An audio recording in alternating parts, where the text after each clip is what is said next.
Est-ce qu'on peut ouvrir vos Bibles dans 2 Chroniques? Dans 1 Chronique, on va faire un sujet de prière.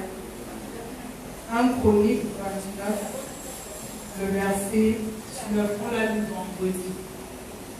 1 Chronique 29, le verset 19. Je veux que ce soit ta prière ce matin. Et même pendant toute cette saison, je veux que ce soit ton sujet de prière. C'est un père qui est en train de prier pour son fils. C'est la prière que je veux que tu fasses pour ta vie ce matin parce que c'est une prière qui est capitale pour ta vie. Est-ce qu'on peut lire ensemble 1 Chronique 29, le verset 19? Est-ce qu'à deux qu'on peut lire? Une fois et deux. Donne à mon fils Salomon un cœur dévoué à l'observation de tes commandements, de tes préceptes et de tes lois, afin qu'il mette en pratique toutes ces choses et qu'il bâtisse le palais pour lequel j'ai fait les préparatifs. Je veux que tu reprennes le temps en mettant ton nom ce matin. Ce n'est plus David qui prie pour Salomon, mais c'est toi-même qui fais cette prière. Est-ce que tu peux reprendre ce verset en y mettant ton nom à la place de mon fils Salomon? Je voudrais que tu mettes ton nom, que ce soit une prière que tu élèves ce matin. À deux, nous dirons une fois et deux. Donne-moi un cœur dévoué à l'observation de tes commandements, de tes préceptes et de tes lois, afin que je mette en pratique toutes ces choses. Afin que je mette en pratique toutes ces choses. Je veux que tu mettes la main sur ton cœur ce matin. Je ne permets pas ce matin à l'esprit de distraction de contrôler ton cœur. Je ne permets pas ce matin à l'esprit de sommeil de contrôler ton cœur. Je ne permets pas ce matin à tes pensées de vagabonder. Je ne permets pas ce matin au dévoreur de t'empêcher de recevoir ta parole. Je ne permets pas au monde invisible de manipuler ta pensée ce matin pour que tu ne sois pas réceptif. Je veux que tu pries pour toi ce matin. Esprit de Dieu, donne-moi un cœur réceptif et un cœur disposé à mettre en pratique ce que je vais entendre ce matin. Fais-moi la grâce de recevoir et de mettre en pratique. Fais-moi la grâce. Je veux que tu fasses ce sujet ce matin. Je veux que les enfants fassent ce sujet. Je veux qu'une maman fasse ce sujet. Je veux que Carl fasse ce sujet. Je veux que chacun fasse ce sujet ce matin. Père, accorde-moi la grâce. Je veux que maman Thérèse fasse ce sujet ce matin. Seigneur, accorde-moi la grâce de recevoir ta parole ce matin et de la mettre en pratique. De recevoir ce que tu veux me dire ce matin et de mettre cela en pratique. De recevoir la parole que tu m'envoies ce matin. Je veux qu'Elisabeth fasse ce sujet de prière. Je veux qu'Océane fasse ce sujet de prière. Fais-moi la grâce ce matin, Seigneur, de recevoir ta parole. Il n'était pas en train de demander les richesses pour Salomon. Il n'était pas en train de demander les voitures pour Salomon. Il n'était pas en train de demander les voyages pour Salomon. Mais il disait que mon fils Salomon, que je suis en train de laisser, qu'il soit capable d'écouter ta parole et de la mettre en pratique. Que m'éveille ce matin pour la parole du Seigneur et qu'elle ait à cœur de la mettre en pratique. Est-ce que le peuple de Dieu peut dire Amen ce matin? Amen. Est-ce que tu peux dire un grand Amen ce matin? Amen. Ma prière que tu reçoives de cette parole, alléluia. Ma prière est que tes oreilles soient ouvertes ce matin. Que ton esprit soit ouvert ce matin. Que ton cœur soit ouvert ce matin. Si à toi-même je ne permets pas à la distraction de nous contrôler ce matin. Parle à toi-même ce matin. Ce que je vais dire ce matin tourne autour de tout ce que nous sommes en train de voir. On a commencé à en parler dimanche dernier. Mercredi, Papa Bou en a parlé. Vendredi, pendant l'intercession, pendant que ceux qui dirigeaient la prière nous conduisaient, ils ont abordé cela. Et ce matin, on en a parlé. Et je veux parler ce matin à l'église. Comme le pasteur Eddie a dit, vous allez beaucoup m'excuser ce matin, mais je veux parler à l'église. Dans Luc 2, verset 49. Luc 2. Luc 2, Est-ce qu'on peut lire ensemble le verset 49? Luc 2, le verset 49. Est-ce que nous sommes à la page? Quelqu'un a trouvé le verset? On va lire ensemble. À deux, nous lirons Luc 2, le verset 49. À deux, nous lirons. Une fois et deux. Il leur dit, pourquoi me cherchez-vous? Ne saviez-vous pas qu'il faut que je m'occupe des affaires de mon Père? Pourquoi me cherchez-vous? Ne saviez-vous pas? C'est Jésus qui est en train de parler. C'est un enfant de 12 ans qui est en train de parler à ses parents. Et le thème que je veux aborder ce matin, il est simple. Je veux parler ce matin des affaires du Père. Je veux parler ce matin des affaires du Père. C'est le titre de mon message ce matin. Les affaires du Père. Alléluia. Dis à quelqu'un des affaires du Père. Ce matin, il faut que toi et moi, que nous parlions des affaires du Père. Dis avec moi les affaires du Père. Alléluia. Vous savez, dans le monde, la plupart des sociétés familiales, des entreprises familiales se transmettent de père à fils. La plupart de ces sociétés se transmettent de père à fils. Le père qui a commencé l'entreprise fait tout pour transmettre l'entreprise plus tard à son enfant. Et c'est ainsi qu'il y a des enfants, quand ils naissent, ils sont contraints, ils sont obligés de se préparer à assurer la relève. Ils sont contraints de mettre de côté leurs rêves. Ils sont contraints de mettre de côté leurs ambitions. Ils sont contraints de mettre de côté leur vision pour se préparer et assumer la relève. C'est ainsi que très tôt souvent, on commence à former les enfants pour la gestion des affaires familiales. On commence à les former dès le bas âge. Et parfois même l'orientation scolaire n'a pour seul objectif que d'amener l'enfant plus tard à assurer la relève de l'entreprise familiale. Et ces enfants sont obligés de mettre de côté leurs rêves. C'est-à-dire que s'il y a un enfant qui avait pour ambition d'être journaliste, il va mettre cela de côté. D'être footballeur, il va mettre cela de côté pour s'occuper des affaires familiales, pour s'occuper des affaires de son père. Mais il y a une catégorie de parents un peu plus libéraux qui laissent le choix à leurs enfants. L'enfant ne prend la relève que quand il sent dans son cœur, que quand il a le fardeau, quand il a le souci, quand il a une forte envie de prendre la relève, de s'occuper des affaires de son père, il laisse la liberté à l'enfant, il peut faire tout ce qu'il veut jusqu'à ce que l'enfant lui-même décide de s'occuper des affaires de son père. Et Jésus est dans la deuxième catégorie de ces enfants qui ont envie, de ces enfants qui prennent sur eux, de ces enfants qui n'ont pas été contraints, n'ont pas été obligés, n'ont pas eu le fouet pour pouvoir faire. Il fait partie de cette catégorie des enfants qui ont à cœur, qui ont dans leur cœur le souci, la préoccupation, qui veulent gérer les affaires de leur père. Et Jésus ici est en train de parler à ses parents. Ils sont allés adorer au temple. On va se focaliser uniquement sur Jésus ce matin, alléluia. Ils sont allés adorer au temple. Et après l'adoration habituelle, les parents sont rentrés. Et pendant qu'ils rentraient, ils ne sont pas rendus compte que Jésus n'était pas là. En chemin, ils se rappellent que Jésus n'est pas là. Et ils repoussent le chemin, ils viennent, ils trouvent que Jésus est en train d'enseigner. Ils demandent à Jésus, mais pourquoi vous ne nous avez pas suivis? Et c'est là où Jésus leur répond, ne saviez-vous pas pourquoi vous me cherchez?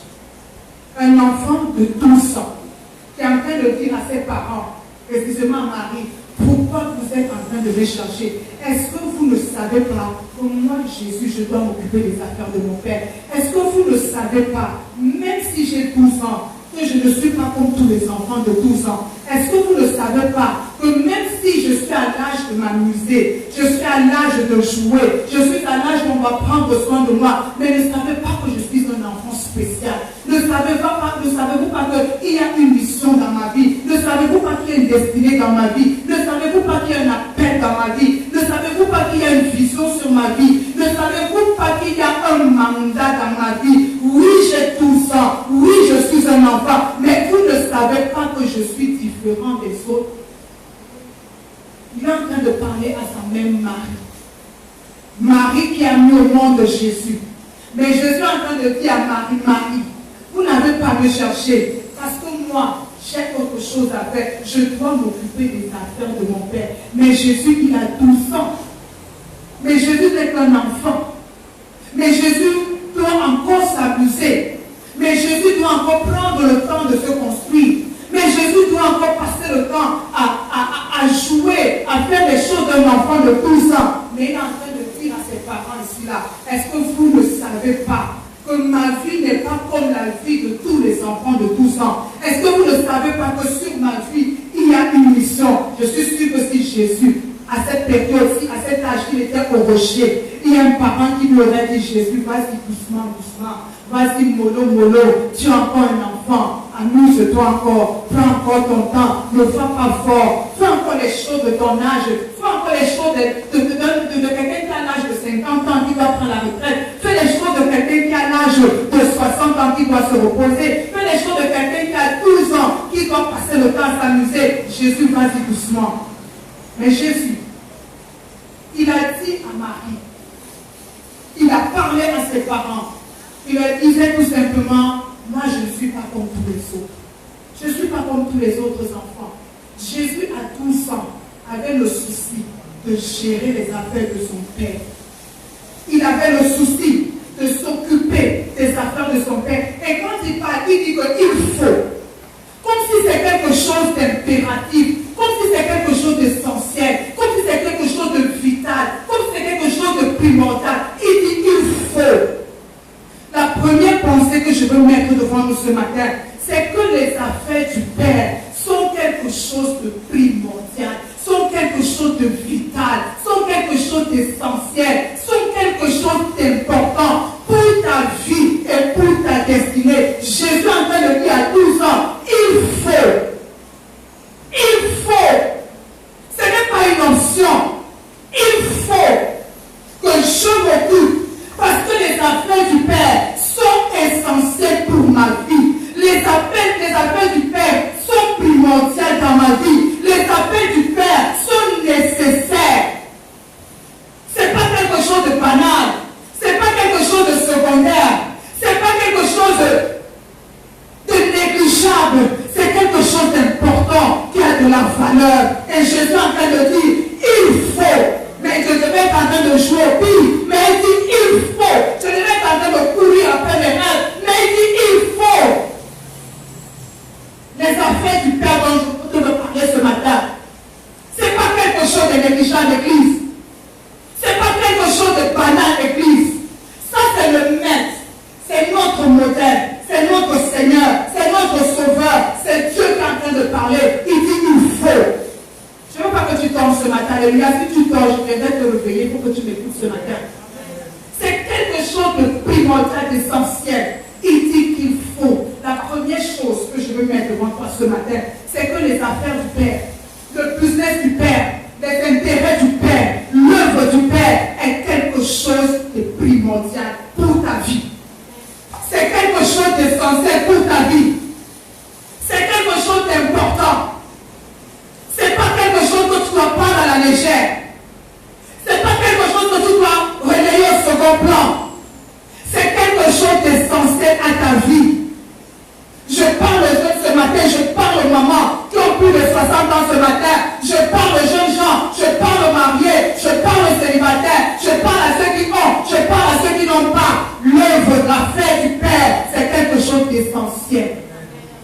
C'est quelque chose d'essentiel. Et c'est quoi les affaires du Père? Allons dans Luc 4. On va toujours se référer à Jésus. Luc 4, verset 17. Luc 4, verset 17 et le verset 18. Jésus dit, il est en train de parler de lui qui se présente au temple. Il dit, l'Esprit du Seigneur est sur moi parce qu'il m'a oint pour. Tout ce qui suit là, c'est pour. Jésus était venu pour une mission. Quand vous lisez Luc 4, 17 à 18, et que vous allez dans Jean 17, Jésus faisait part de sa mission. Quand il dit au verset 21, alors il commença à leur dire, aujourd'hui, cette parole de l'écriture que vous venez d'entendre est accomplie. Jésus, dans ces versets, est en train de leur dire une chose. Je suis venu avec une mission. J'ai été loin. J'ai été mandaté pour une mission. Les affaires du Père, c'est quoi? La première chose. Les affaires du Père, c'est la mission que le Père t'a donnée. Les affaires du Père, c'est la vision que le Seigneur t'a donnée.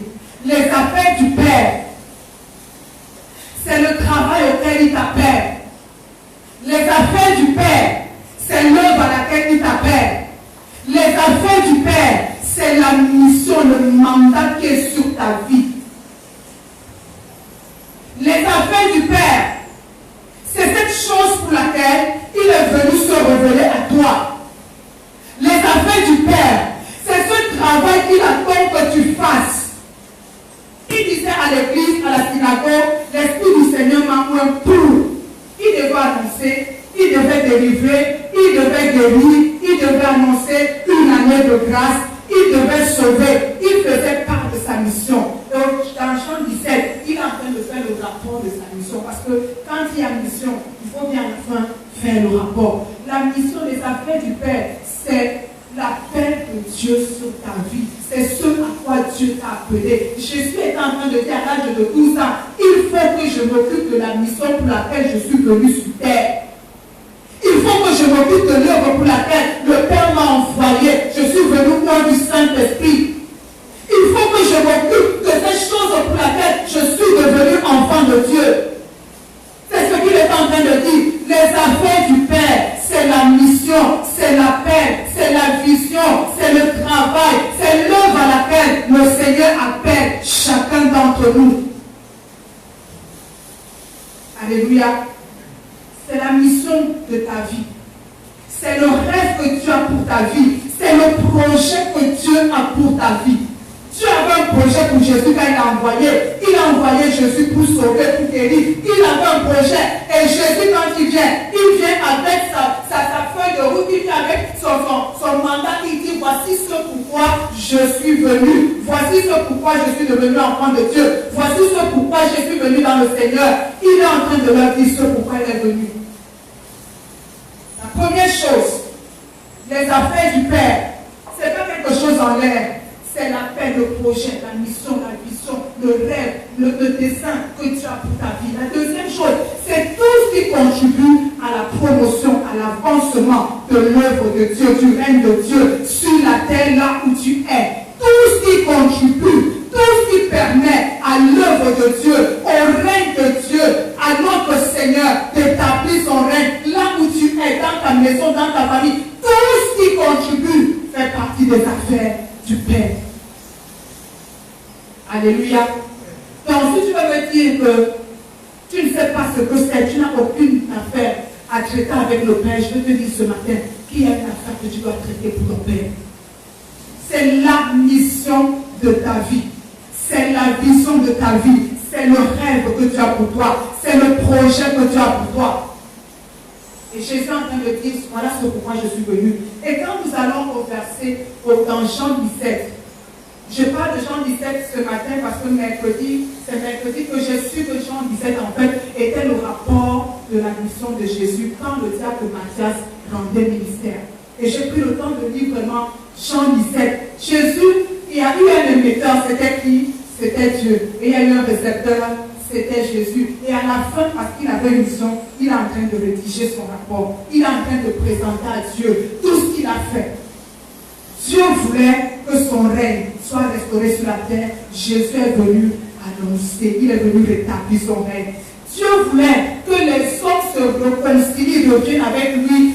Jésus est venu annoncer l'évangile de la réconciliation. Dieu voulait avoir des hommes libres qui ont accès à sa grâce, des hommes qui sont délivrés, des hommes qui sont affranchis. Jésus allait sur la croix pour affranchir ces hommes. Il arrive à la fin de sa mission et il est en train de dire au Père, j'ai accompli ma mission.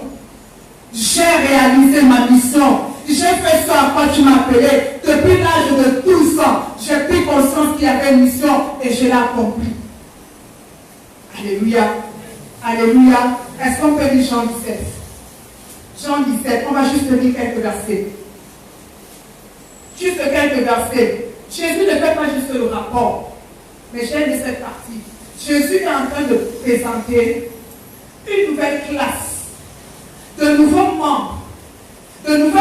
personnes qui vont continuer le travail parce qu'il y a une enfant de mission. Et vous savez, les entreprises familiales, quand tu as commencé, quand c'était là, quand tu as fini, il faut qu'elle cède de la place à sa fille, il faut que Église cède de la place. Je suis en train de finir et il est en train de présenter au Père la nouvelle classe d'hommes et de femmes qui vont assurer la relève. Commençons à partir du verset 4, il dit ceci.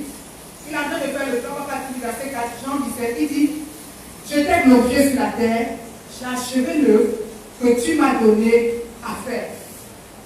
Le verset 6, je t'ai fait connaître, j'ai fait connaître ton nom aux hommes que tu m'as donné du milieu du monde. Ils étaient avec toi et tu me les as donnés et ils ont gardé ta parole. Maintenant, ils ont connu que c'est toi, que tout ce que tu m'as donné vient de toi, car je leur ai donné ta parole.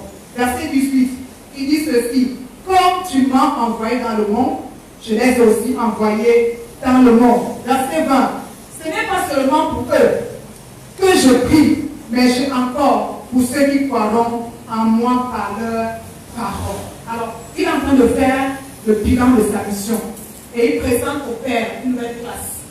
Il dit au Père, les hommes pour lesquels tu as voulu que je vienne, je leur ai fait connaître qui tu es. J'ai mis ta parole en eux. Je les ai préparés pour la relève. J'ai mis ma parole en eux. Ils sont devenus par ma parole tes amis, tes frères. Ils sont devenus membres de ta famille. Donc moi maintenant que je suis en fin de mission, je suis en train de partir, mais je te l'ai conduit parce que c'est eux qui vont rester pour continuer le travail. Et il dit une chose, quand tu m'as envoyé, moi aussi je fais quoi? Je les envoie. Quand tu m'as envoyé, moi aussi je les envoie. Et il dit au verset 20, je ne suis pas seulement en train de prier pour Matthieu, je ne suis pas seulement en train de prier pour Luc, je ne suis pas seulement en train de prier pour Jean, mais je prie aussi pour ceux-là qui vont croire en moi par leur parole. Ça veut dire quoi? Ça veut dire que le jour où Jésus faisait cette prière, il a aussi prié pour toi et pour moi. Il a aussi prié pour toi et pour moi. Et il nous a aussi envoyé ce jour-là. Alléluia. Je ne prie pas seulement pour Matthieu, je ne prie pas seulement pour Thaddée, je ne prie pas seulement pour Pierre, mais je prie aussi pour Stella, je prie aussi pour Carole, je prie aussi pour Rémi, je prie aussi pour Maman Thérèse, je prie pour tous ceux-là qui vont croire en moi par la parole qu'ils vont annoncer. Je prie, non seulement je prie pour eux, je les envoie aussi. La deuxième vérité que je vais mettre devant nous ce matin, c'est que tous sans exception, quel que soit notre âge, quelle que soit notre condition, quelle que soit notre profession, que dans le monde nous soyons chemins ou pas, que dans le monde nous soyons mariés ou pas, que dans le monde nous soyons des millions ou pas, quelle que soit notre condition, quel que soit notre âge, nous sommes appelés à nous occuper des affaires du Père. Est-ce que tu entends ce que je dis ce matin? Quel que soit notre âge, tout à l'heure on a dit qu'à le retraiter, quel que soit notre âge, quelle que soit notre condition, je ne veux pas savoir si dans ton problème, dans ton mariage, il y a des problèmes. Tout ce que je vais te dire ce matin, c'est que nous sommes tous appelés à nous occuper des affaires du Père. Nous sommes tous appelés à accomplir la mission, à aller comme Jésus nous a envoyé de faire. Tous, Israël, Adrien, Pénéla, nous sommes tous en mission. Nous sommes tous en mission. Océan, tu es en mission. Nous sommes tous en mission. Chacun de nous a une mission.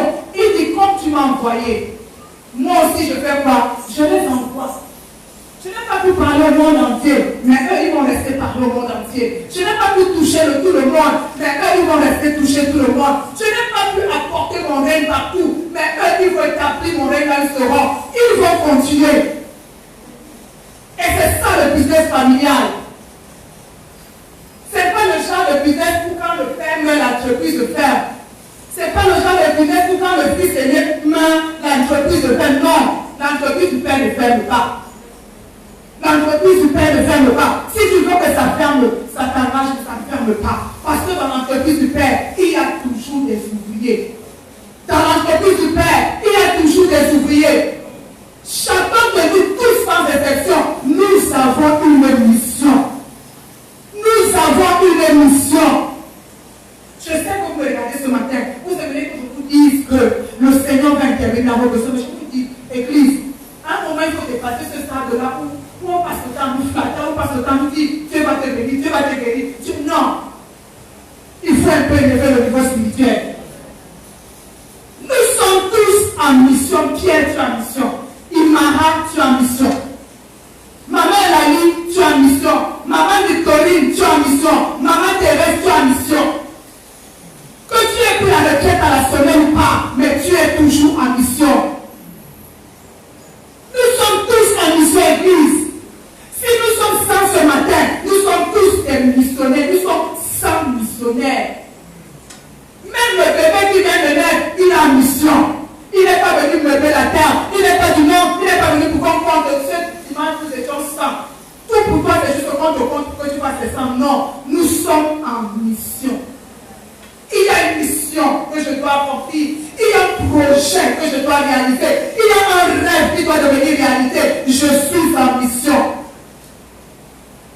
Alléluia. Amen. La première chose, les affaires du Père sont vitales, primordiales, essentielles. La deuxième vérité, c'est que tous, autant que nous sommes là ce matin, nous sommes en mission. Tous. Tous nous sommes en mission. On dit à ton frère, tu es en mission. Je vais te dire à Elisabeth que tu es en mission. Dis, je suis en mission, j'ai une mission. J'ai une mission, Église. J'ai une mission. Nous avons une mission.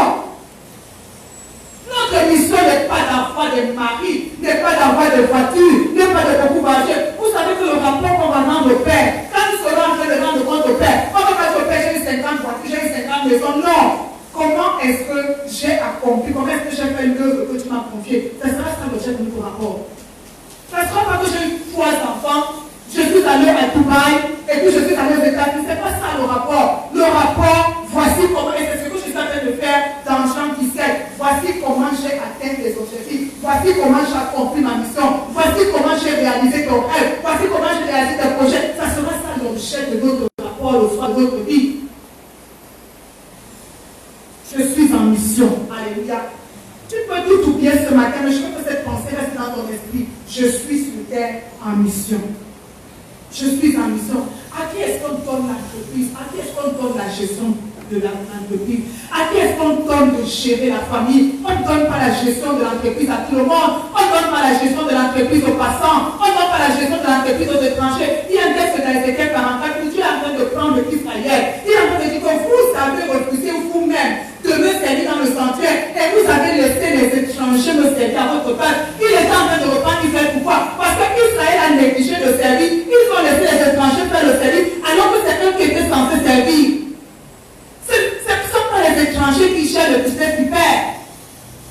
Ce ne sont pas les passants qui gèrent les affaires du Père. Qui sont ceux qui gèrent les affaires du Père? Ce sont les fils. Alléluia. Il n'a pas confié la gestion du royaume à tout le monde. Il a confié la gestion du royaume à ses disciples, à ceux qui sont devenus les fils. Ce sont les fils qui s'occupent des affaires du Père. Jésus, quand il parlait, il avait un père sur la terre, c'était Joseph. Il avait une mère sur la terre, c'était Marie. Mais quand il est en train de présenter le parler, c'est pareil, il dit, il faut que je m'occupe des affaires du Père. Jésus se considérait d'abord comme le fils du Père. Ceux qui s'occupent des affaires du Père, ce sont des fils. Est-ce qu'on peut lire Galates 4, verset 7?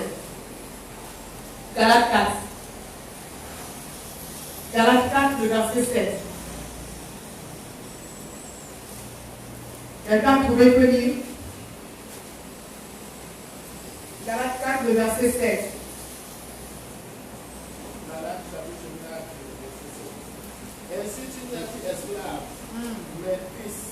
Et si tu es fils, tu es aussi héritier par la grâce de Dieu. Voilà. Tu n'es plus esclave, tu es fils. Et si tu es fils, tu es aussi héritier. Dans les affaires du Père, c'est ton affaire. Tu n'es pas seulement héritier de la santé, tu n'es pas seulement héritier de l'argent, tu n'es pas seulement héritier de tout ce que tu veux là, mais tu es aussi héritier des affaires du Père.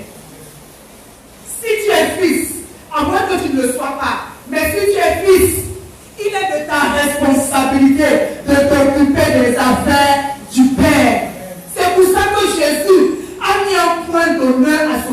des affaires de son père parce qu'il était le fils à son père. Comment allez-vous traiter un enfant qui néglige les affaires de son père? Comment allez-vous traiter, comment allez-vous qualifier un enfant qui ne s'occupe pas des affaires de son père? Comment allez-vous regarder un enfant qui ne fait pas attention, qui ne s'intéresse pas à ce que l'entreprise familiale est en train de devenir? Je mets au monde un enfant, je bâtis une entreprise, je veux que mon enfant soit avec moi, mais l'enfant est en train de vivre sa vie, il ne sait pas comment je fais, il ne voit pas comment mon entreprise est en train de fonctionner, mais il cherche sa vie de son côté. Comment allez-vous traiter un tel enfant? Ce sont les fils. Si avec moi, ce sont les fils. Ce sont les fils qui s'occupent du rocher, ce ne sont pas les passants. Ce sont les fils qui travaillent à l'avancement du rocher, ce ne sont pas les passants. Alléluia. Amen. Ce sont les fils. Dis avec moi, ce sont les fils qui s'occupent des affaires du Père. Ça veut dire que si tu es fils d'église, il faut qu'on arrête de nous supplier, il faut qu'on arrête de courir après nous. Tu es fils. Tu as la responsabilité de gérer le business de ton Père. Que tu aies 60 ans, que tu aies 70 ans, tu as l'obligation de t'occuper des affaires. Tu as l'obligation d'accomplir ta mission dans l'entreprise familiale. Chaque enfant son boulot, chaque enfant son bureau, chaque enfant son département, chaque enfant son service. Chacun fait quelque chose. Dans cette entreprise du Père, chacun a son bureau. Il y a le bureau qui porte le nom d'Emma. Il y a le bureau qui porte le nom de Barthélemy. Mais malheureusement, vous trouvez des bureaux qui sont vides. Des bureaux qui sont vides. Vous imaginez qu'un niveau dans une entreprise qui est visible, mais le personnel, personne n'est là. Une telle entreprise peut-être fonctionner. Une telle entreprise peut-être fonctionner. Mais il y a des bureaux, il y a des départements dans lesquels chaque enfant doit être en train de gérer son business, les affaires de son père, mais les bureaux sont vides. Et c'est à ça que l'ennemi est en train de nous amener, Église. C'est à ça que l'ennemi est en train de nous amener. Nous ne sommes pas d'abord là pour nos intérêts. Nous ne sommes pas d'abord là pour notre confort. Nous ne sommes pas d'abord là pour nos rêves. Nous sommes là pour la mission du Père. Elle est au-dessus de tout. Elle est au-dessus de tout. Jésus aurait pu venir et dire que quand je suis encore un enfant, laissez-moi d'abord jouer. Laissez-moi d'abord manger la nourriture de ma mère. Laissez-moi d'abord. Mais à 12 ans, il avait le souci de gérer les affaires de son père. Il avait le souci. Ce sont les fils, ce sont les fils. Dis à ta soeur, dis à ton frère, ce sont les fils. Ce sont les fils.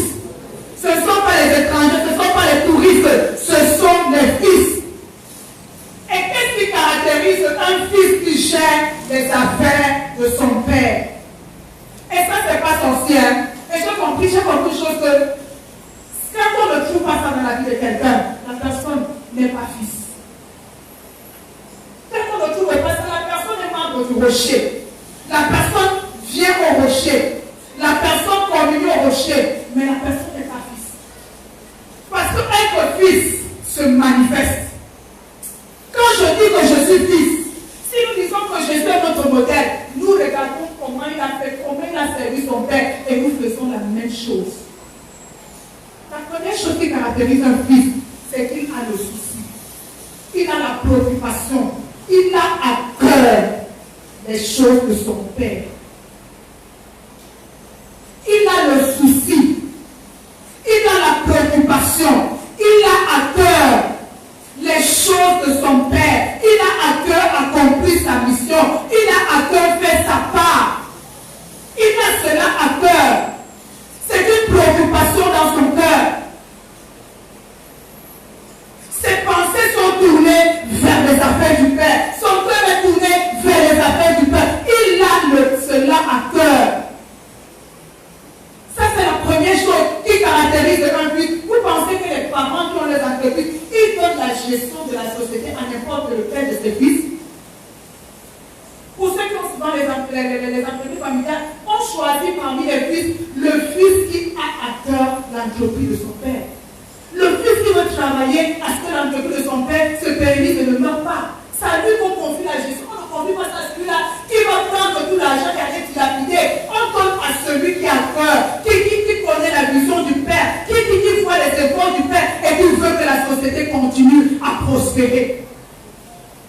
Et les affaires des fils dans la maison de Dieu, les fils dans le royaume de Dieu, ils ont à cœur de voir les affaires de Dieu prospérer. Ils ont à cœur de voir l'affaire de Dieu marcher.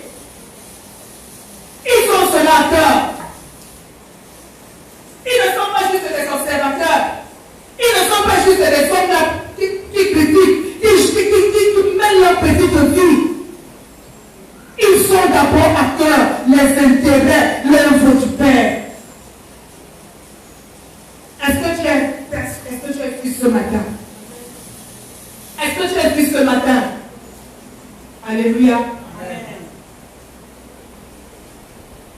Ceux qui s'occupent des affaires du Père, ce sont les fils qui ont à cœur. Qui ont à cœur les intérêts du royaume. Alléluia. Qui ont à cœur de faire leur part. Jésus est venu, il a fait sa part, il est parti. Il a laissé les disciples. Quand on parle, je ne sais pas dans le livre de Actes, on dit que voici les hommes qui ont bouleversé le monde. Quand on parle dans ce verset-là, les disciples n'étaient pas en parler partout. Mais quand on parle d'eux dans ce verset, on dit que voici les hommes qui ont bouleversé le monde. Pourquoi? Parce qu'ils étaient en train d'impacter les vies. Ils étaient en train de faire le business de leur père. Le fils est celui qui a peur, Élisabeth, le faire l'œuvre à laquelle le père l'a appelé. C'est comme ça qu'on sait que voilà un fils qui veut que l'église marche, voilà un fils qui veut que le royaume de Dieu soit établi, voilà un fils qui veut que les affaires du Père marchent. C'est comme ça qu'on voit. C'est pas un figurant, mais c'est celui-là qui a peur. Si j'ai 10 enfants, celui à qui je donne la gestion, celui à qui je confie mon héritage, c'est celui qui va protéger mon héritage, c'est celui qui va garder mon héritage, c'est celui qui va faire fructifier mon héritage. C'est à lui que je vais donner. Je ne vais pas donner à celui-là qui va seulement penser à lui. Est-ce que le Père se pense qu'il faut que je voyage, il faut que je mange bien, il faut que je m'habille bien, il faut que d'abord celui qui va protéger mon héritage.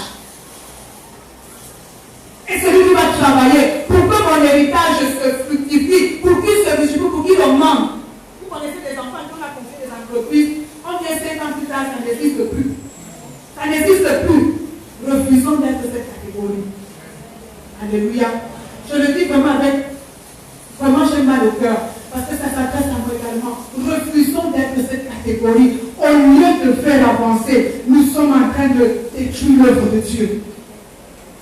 Le Fils, il est préoccupé. Si je demande ce matin, en commençant par moi, juste à Christine qui a la porte, quelles sont les préoccupations de nos cœurs? Je ne pense pas qu'il y aura 5 dans cette salle qui sont préoccupés par leur mission, par l'œuvre du Seigneur.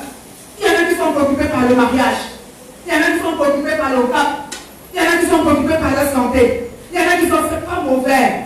C'est pas mauvais. Mais je veux qu'on prenne l'exemple sur Jésus. Il a mis en avant les affaires du Père. Ça ne s'invente pas. C'est ce que tu as à cœur qui va te pousser à agir. Si on sort le cœur de chacun d'entre nous, chacun, c'est ça que pendant le culte, c'est lourd. Parce qu'il m'arrange avec, il faut que je mange. Gloire vient avec, il faut que je paye mon loyer. Chacun a une préoccupation dans le cœur. Mais qui a cette préoccupation? Il faut que je fasse ma mission.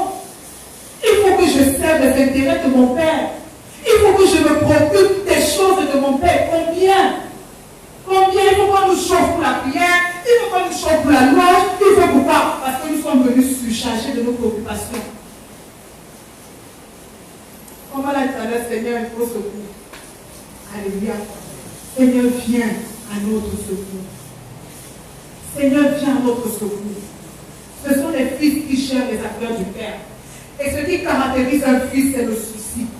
C'est la préoccupation. C'est la soif qu'il a dans son cœur de faire sa part. Il dit, il faut que je m'occupe des affaires du Père. Il faut. Qui l'obligeait là? Est-ce qu'on avait fait avec le fouet? On n'envoyait personne, mais dans son cœur, il y avait une urgence. Il faut. Personne ne me demande, mais il faut. Personne ne demande, mais il faut. Il faut que je m'occupe. Les fils ont la préoccupation. C'est avec moi, ils ont la préoccupation.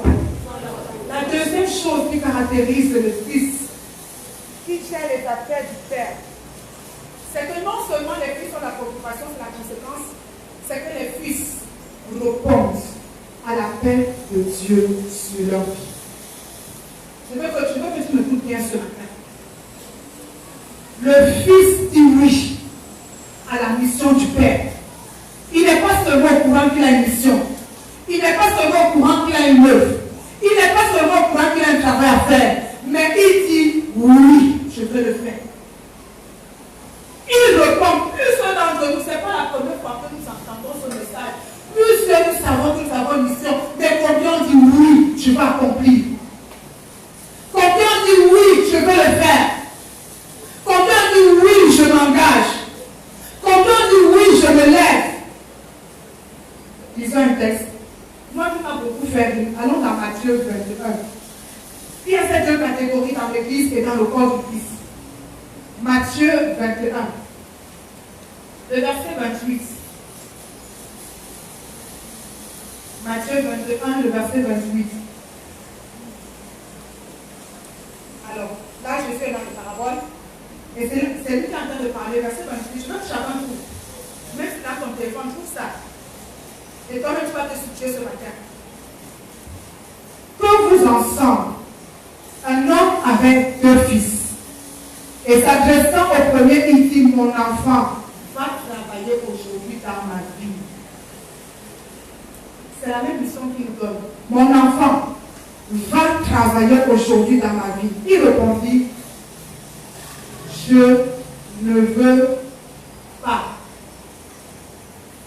Ensuite, il se repentit et il alla. S'adressant à l'autre, il dit la même chose. Et ce fils répondit, je veux bien, Seigneur. Et il n'alla pas. Lequel de ces deux a répondu à l'appel de Dieu? Il a 2 fils. Il appelle Pierre. Il appelle Barthélemy. Il dit à Pierre, va aujourd'hui travailler dans mon champ. Pierre dit, je ne pars pas. Mais la Bible dit que après quelques temps, après beaucoup d'hésitation, après beaucoup de combats, après, il capitule, il dit, Seigneur, moi voici, je veux faire. Mais il y a une Barthélemy, il y a quelqu'un à qui il dit, va aussi travailler aujourd'hui dans mon champ. Et il dit, Seigneur, moi voici. Seigneur, je vais aller. Je suis au rocher. Je chante au rocher. Je fais. La vie déclare qu'il n'est pas parti. Il n'est pas parti. Mais il avait donné l'impression de faire. Il avait donné l'impression d'être engagé. Il avait l'impression d'être là avec les autres. Il avait l'impression de travailler pour les intérêts du royaume. Mais il n'est pas parti. Et plusieurs sont comme ce fils qui donne l'impression d'être, qui donne l'impression de faire, qui donne l'impression de prendre cause, mais qui ne s'engage pas. Qui ne s'engage pas. Il vaut mieux résister et capituler après que de croire de dire je vais faire sans le faire. Que de dire je vais faire sans le faire. Le premier a résisté. Jésus, je ne veux pas ton appel. Jésus, j'ai d'abord ma vie à mener, j'ai d'abord mes combats à mener, j'ai d'abord mes projets, j'ai. On a prêché fatigué au rocher, puis un matin, il dit Seigneur, me voici, je veux faire ton appel. Mais il y en a qui a dit Seigneur, je veux faire ton Dieu, je veux faire. Mais qui n'ont jamais, qui ne se sont jamais impliqués, qui ne se sont jamais engagés. Ils donnent l'apparence de faire, mais ils ne font pas. Ils donnent l'apparence d'être anciens, mais ils ne le sont pas. Ils donnent l'apparence d'être diable, mais ils ne le sont pas. Ils donnent l'apparence d'être pasteur, mais ils ne le sont pas. Ils donnent l'apparence d'être évangéliste, mais ils ne le sont pas. Ils donnent l'apparence d'être chanteur, mais ils ne le sont pas. Il avait dit à son frère, je peux y aller, mais il n'a pas bougé. Il a dit à son père, j'accepte d'être ancien, j'accepte d'être pasteur, j'accepte d'être diable, j'accepte d'être dans le département des jeunes, j'accepte d'être chanteur. Mais ils n'ont rien fait. Les fils sont ceux-là qui répondent à l'appel de Dieu sur leur vie. Ça, c'est la deuxième caractéristique des fils. Vous verrez un fils qui veut s'occuper des affaires de son père quand il dit oui et il passe à l'action. et il passe à l'action. Quand il dit oui et il agit. Quand il dit oui et il pose des actes. Quand il dit oui et on voit le fruit. Alléluia. Est-ce qu'il y a quelqu'un qui veut dire oui ce matin? La deuxième chose qui caractérise un fils, même quand papa dit il va travailler dans mon champ, il dit papa, je laisse tomber tout ce que j'avais, je laisse tomber mes rêves, je laisse tomber mes ambitions, je laisse tomber mon confort, je veux sortir de ma zone de confort juste pour dire oui à ton appel. Voilà ce qui caractérise un fils qui veut gérer les affaires de son père. Jésus a dit oui à son père. Même jusqu'au dernier jour, quand il sentait que la croix était difficile, il a fait une prière, Seigneur, si cette coupe peut s'éloigner de moi, mais la croix, il a dit quoi? Non pas ma volonté, mais ta volonté. Les fils sont ceux-là qui disent oui au détriment de leur confort, au détriment de leur rêve. Quelque chose que cela peut leur coûter, ils disent oui. Ils disent oui. Ils disent oui.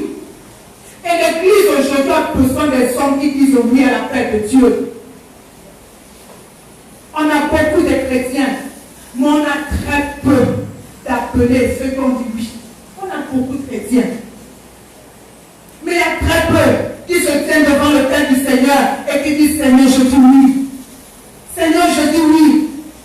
Seigneur, je dis oui. Le Seigneur va entendre ça. Oui, oui, oui, Seigneur, oui, me voici. Oui, me voici, Seigneur. Oui, me voici, Seigneur. Barthélemy, oui, c'est là, oui. Pas un pied en avant, 10 en arrière. Pas un pied en avant, 30 en arrière. Me voici avec toi, je vais avancer. Je dis oui, Seigneur. Je dis oui. Je dis oui, Seigneur. Alléluia. Amen. Alléluia. Amen. Les affaires du Père, ce ne sont pas les étrangers, ce sont les fils. Ce sont les fils. Les fils qui ont un cœur. Les fils qui disent oui. Il y en a qui entendent ce message depuis des années, mais qui ont reçu dans leur cœur. Moi, je m'arrête à venir à l'église. Je m'arrête à donner mes offrandes. Je m'arrête à prendre part de temps en temps au programme de l'église. Ça s'arrête là. Ça sera autre chose. Tu n'es pas un fils. Tu es membre du rocher. Tu n'es pas un fils, excuse-moi de te le dire, tu es membre du rocher. Le fils travaille pour les intérêts de son père. Le fils travaille pour l'avancement, pour la promotion. Il dit dans jamais de ce rapport, je t'ai fait connaître à ces hommes. Je t'ai glorifié. Le fils travaille pour que les affaires de son père avancent. Quel que soit ce qu'il fait, quel que soit ce qu'il recherche, il veut le mariage, mais il faut que les affaires de son père marchent. Il veut voyager, mais il faut que les affaires de son père marchent. Il cherche le cap, mais c'est pour que les affaires de son père marchent. Ce n'est pas d'abord pour son confort. Quand il a déjà gagné les millions, il repasse les millions tous les jours, il mange bien. Et les affaires du Père. Et les affaires du Père. Et les affaires du Père. Et où en es-tu avec ta mission? Alléluia. On va terminer la troisième chose. Jésus dit, dans Jean 17, on va terminer par là. Il dit, je t'ai fait connaître à ces hommes. Je t'ai fait connaître à ceux-là que tu m'as donné. La troisième caractéristique des fils, c'est que les fils sont là pour faire connaître le Père. On va revenir sur l'évangélisation ce matin. Les fils travaillent pour la promotion du Père. Il disait au Père, quand je suis venu sur la terre, ces hommes ne te connaissaient pas. Ils adoraient les dieux qui ne connaissaient pas. Mais moi, je suis venu te faire connaître, je suis venu te bloquer dans leur vie. Les fils sont là pour faire connaître Jésus. Les fils sont là pour révéler Jésus. Les fils sont là pour que ceux-là qui ne connaissent pas connaissent qui est Jésus. La femme a dit, comme tu m'as envoyé pour faire quoi? Pour te révéler. Moi aussi, je vais savoir pour faire quoi? Pour qui me révèle, pour qui te révèle. Le fils, tu vois un fils qui travaille pour les affaires de son père, quand tout ce qu'il fait a pour objectif révéler la gloire, révéler la puissance, révéler la grandeur, révéler l'amour de son père.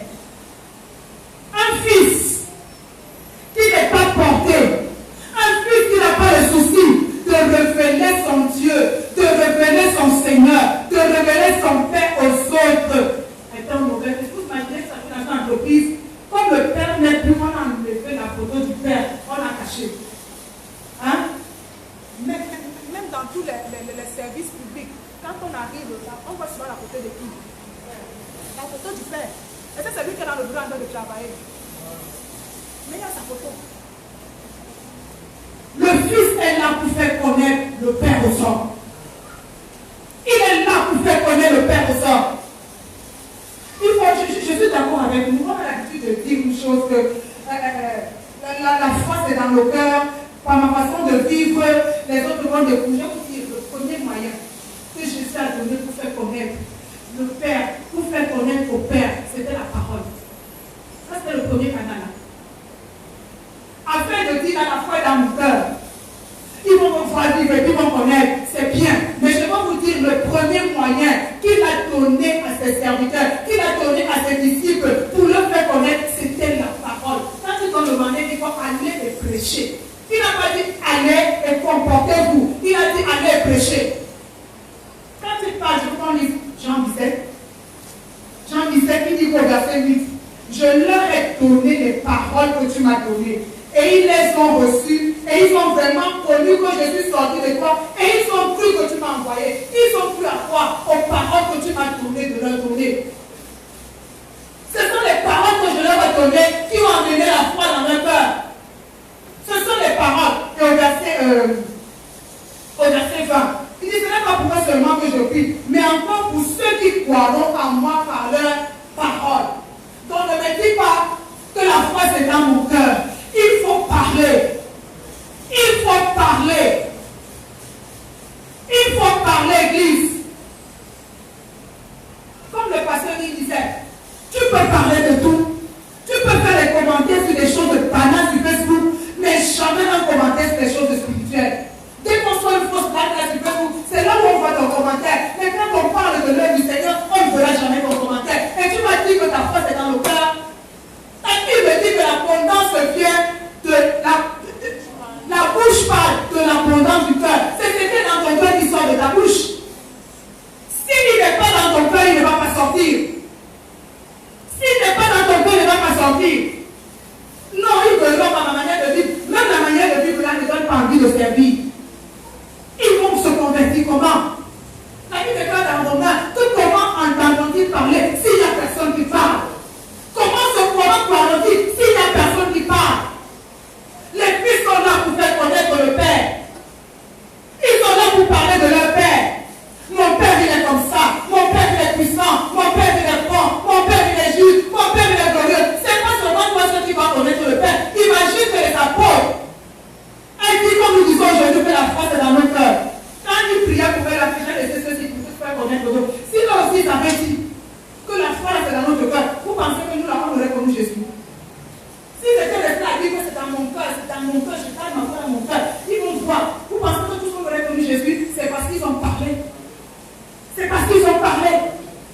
Donc arrêtons de croire que je vais bien me comporter. Oui, ça fait partie de l'évangélisation. Mais le premier canal qu'il a donné, il a dit la parole. Allez leur annoncer ma parole. Allez leur annoncer ma parole. Parlez-leur de moi. Il a dit enseignez-leur tout ce que vous avez appris. Parlez-leur de moi. Parlez. Parlez.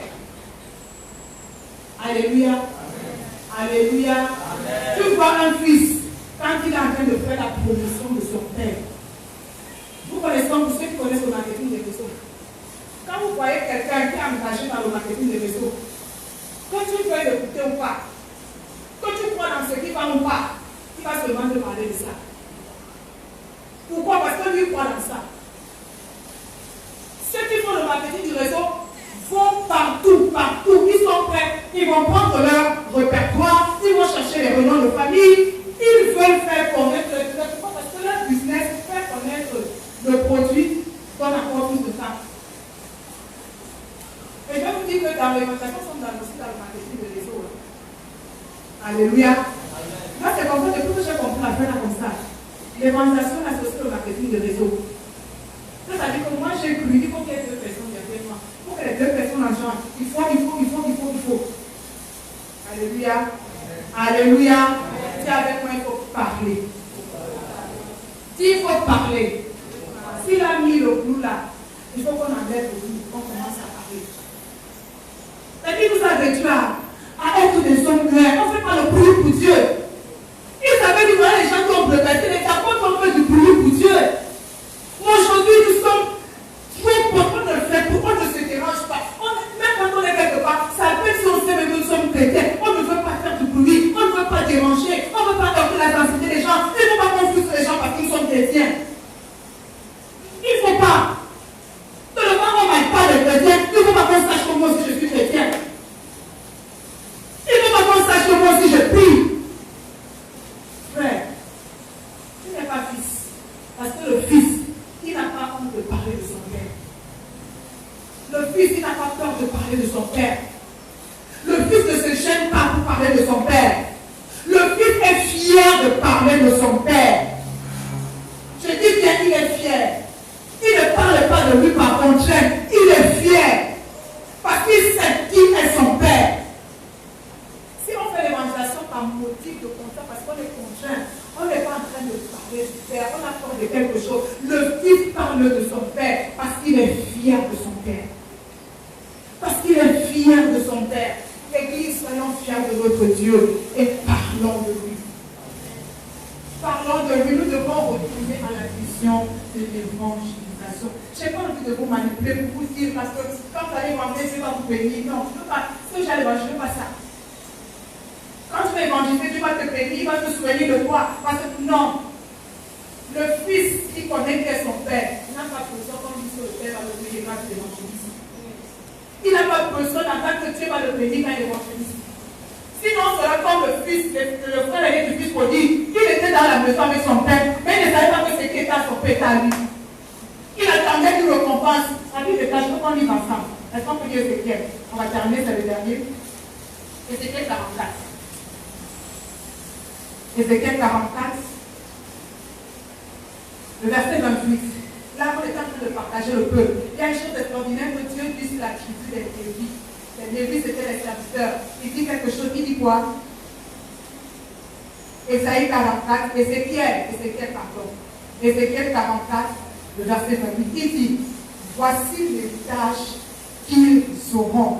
C'est moi, dis avec moi, c'est moi. C'est moi qui serai leur héritage. Alléluia. Il n'est pas de dire que, parce que faisant la vie, faisait le partage, il avait dit, ne leur donnez pas de territoire parmi vous. Là, parce qu'ils sont mis à part, parce qu'ils le savent. Moi, Dieu, je serai leur héritage. Et il y a encore au verset, je crois que c'est au verset, au verset 29. Au verset 28 toujours, vous ne leur donnerez pas de possession en Israël. Je serai leur possession. Les fils ont pour héritage leur père. Frère, si tu as le père comme héritage, si tu as le père comme possession, il va te manquer quoi? Alléluia. Si tu as le père qui tient toutes choses entre ses mains, si c'est lui qui est ton héritage, si c'est lui qui est ta possession, qu'est-ce qui va manquer à ta vie? Alléluia. Les fils font connaître leur père. Trois choses dans la Bible. La première chose, ils ont le souci de faire leur part. Ils ont la préoccupation d'accomplir leur mission. Je vais encore revenir sur ce que j'ai dit tout à l'heure. Tous, sans exception, ils sont en mission. Tous, nous avons une mission. Tous, nous avons un projet. Dieu a mis son projet sur nos vies. Tous. Même si ici, là, tu es chômeur, il n'y a pas de chômeur dans le royaume de Dieu. Il n'y a pas de retraité dans le royaume de Dieu. Il n'y a pas de sans-emploi. Parce que tous, autant que nous sommes, nous avons un travail. Nous avons un travail. Tous. Si tu as accepté Jésus, si tu t'es réconcilié avec Jésus, si Jésus est devenu ton Seigneur, tu es directement entré dans l'entreprise familiale, tu es devenu employé de l'entreprise familiale. Donc chez Dieu, il n'y a pas le langage chômeur. Tous, nous avons un travail à faire. Et on voit les fils qui s'occupent des affaires de leur père par le souci, par la préoccupation qu'ils ont d'accomplir leur tâche, de faire leur travail. Il n'y a pas de foi derrière. Il n'y a pas de manipulation. Il n'y a pas de... Il faut venir, Dieu va vous bénir, il faut venir, Dieu va te construire. Non, non, non, non, non, non, non, Église. Tu connais ton Père. Tu sais que c'est peu de choses pour lui. Tu sais que c'est peu de choses pour lui. Il cherche ceux-là qui ont le souci de faire le pas. Dis, je dois faire ma part. Dis, je dois faire ma part. Je dois faire ta part, il faut que tu dises oui. Le Fils dit oui à l'appel de Dieu. Il ne cherche pas des excuses. Il ne cherche pas des échappatoires. Il ne... Non, Seigneur, attends-moi demain. Non, Seigneur, attends-moi après-demain. Seigneur, il faut d'abord que je m'occupe de mes affaires. Seigneur, ils disent oui. Ils disent oui. Est-ce que le Seigneur va entendre aujourd'hui dans l'église? C'est oui. C'est oui, c'est oui, c'est oui. Et la troisième chose, si d'abord ton frère dit oui ce matin, ton Père. Dis-le oui, dis-le oui. Dis-le oui. La troisième chose qui caractérise le Fils, ils font connaître le Père autour d'eux. Alléluia. On essaie de parler de l'évangélisation. Je vous dis, c'est quelque chose de primordial. Ce n'est pas une affaire d'option, ce n'est pas que je veux, je sens. Il faut connaître le Père. Alléluia. Alléluia. Est-ce qu'on peut dire ensemble les affaires du Père? Les affaires du Père. La question que je veux te poser ce matin, est-ce que tu es en train de faire ta mission? Est-ce que Junior est en train de faire sa mission? Est-ce que le pasteur Clarisse est en train de faire sa mission? Est-ce que je suis en train de faire ma mission? Je ne vais pas te demander si tu vas te marier demain. Si tu vas avoir le travail, est-ce que tu es en train de faire? Je l'ai dit une fois, le mariage, les maisons, tout ça, ce sont les moyens d'accompagnement pour faire notre mission. Ce n'est pas ça l'objectif de notre vie. C'est ce que Dieu nous donne pour accomplir notre mission. Mais nous cherchons les moyens d'accompagnement pour accomplir la mission. Est-ce que je suis en train d'accomplir la mission? Alléluia. C'est la question que je laisse ce matin dans le temps de chacun.